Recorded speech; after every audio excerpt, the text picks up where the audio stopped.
O que Yeshua Jesus estava escrevendo no chão quando foi questionado por alguns fariseus qual era a sua posição a respeito da mulher que foi flagrada em adultério?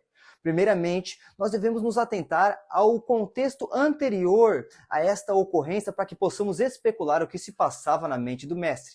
Na Bessorat Yohanan, no Evangelho de João, nós vamos ler o seguinte relato: de que o povo estava celebrando Hag Sukkot, a festa dos tabernáculos, onde se encontravam no último dia da festa. Os Koanim, os sacerdotes, juntamente com o povo, costumavam executar o ritual de libação das águas. Todos desciam do Arabait, do Monte do Templo, para a cidade de David, no tanque de Shiloah, coletarem as águas da purificação e subirem em um cortejo, ao som do flautista, com cânticos e danças, em rumo ao templo sagrado e aspergir aquela água do topo do altar, como símbolo de suas orações para que o Santo de Israel viesse prosperar a colheita daquele ano, os abençoando com as chuvas no tempo adequado. E em meio a essa cerimônia se cantava o capítulo 12 do rolo do profeta Isaías, onde se destaca o versículo 3, que está escrito: "E com alegria tirarão águas das fontes da salvação." E é interessante que essas águas eram coletadas do poço de Shiloah, o tanque do enviado.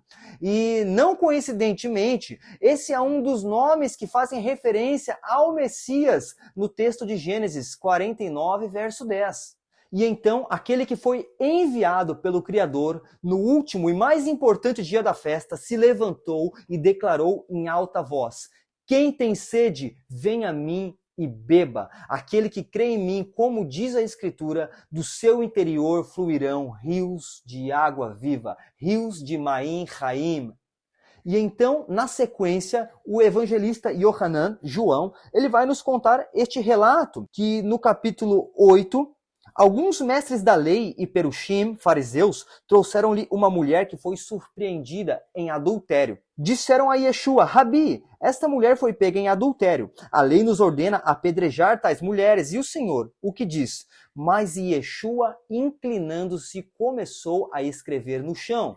Visto que continuaram a interrogá-lo, ele se levantou e lhes disse: "Se algum de vocês estiver sem pecado, que seja o primeiro a atirar a pedra nela."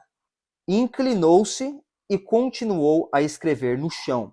Existem muitos fatores que poderiam ser levados em consideração neste contexto, mas vamos nos atentar em apenas 3 detalhes.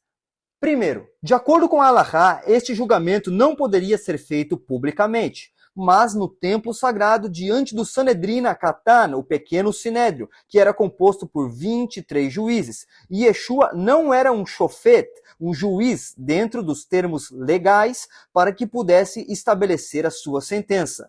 Segundo ponto, ainda que estivessem na sala de julgamento diante dos shofetim, dos juízes, ela jamais poderia ser julgada sem que estivesse com ela aquele com quem ela adulterou. E o terceiro ponto, o que torna a atitude desses homens um tanto condenável, é que eles sabiam dessas coisas, mas a intenção deles era encontrar motivos para que pudessem acusar Yeshua.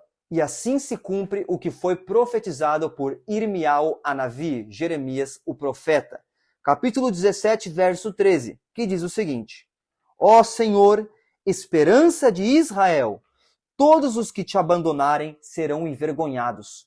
Todos os que se desviarem de ti terão os seus nomes escritos no pó, porque abandonaram a ti, a Mekor Maim Haim, a fonte de águas vivas." E Yeshua estava escrevendo no pó do chão uma sentença de condenação contra eles. Segundo a cultura semita, os inimigos terem seus nomes escritos no pó se refere ao oposto de se ter o nome escrito no livro da vida. Porque ao rejeitarem o Messias, bem como seus ensinamentos, que são representados pelas águas do tanque do enviado, rejeitaram aquele que o enviou, a fonte da salvação. Assim diz o Senhor: o meu povo cometeu 2 crimes, porque abandonaram a mim, a Mekor Maim Haim, a fonte de águas vivas, e criaram para si cisternas rachadas que não retêm água. Se você foi edificado por esse vídeo, deixe o seu like, compartilha e me siga para mais conteúdos como esse.